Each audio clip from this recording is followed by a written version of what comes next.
नमस्कार. तर आज मी तुम्हाला अशा व्यक्तीची ओळख करून देते जिची आम्हाला ऑस्ट्रेलियामध्ये आल्यानंतर खूप हेल्प झाली आणि मोक्षची ऑस्ट्रेलियामधली आजी. तर आम्ही ऑस्ट्रेलियामध्ये आल्यानंतर लिटरली 2 महिने सर्व्हिस अपार्टमेंटमध्ये राहायला होतो. तिथे या हॉस्पिटॅलिटी सेक्शनला काम करायला होत्या. त्याच्यामुळे हॉटेलबद्दल काही विचारायचं असेल तर त्यांच्याशी बोलणं व्हायचंच.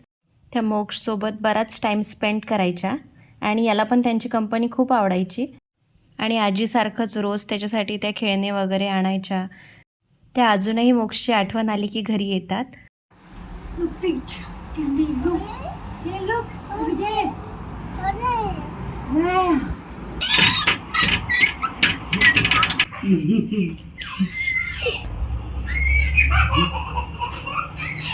देश वेगळा असेल, भाषा वेगळी असेल, पण जे नात्यामध्ये जिव्हाळा आणि प्रेम आहे ते सेमच असतं.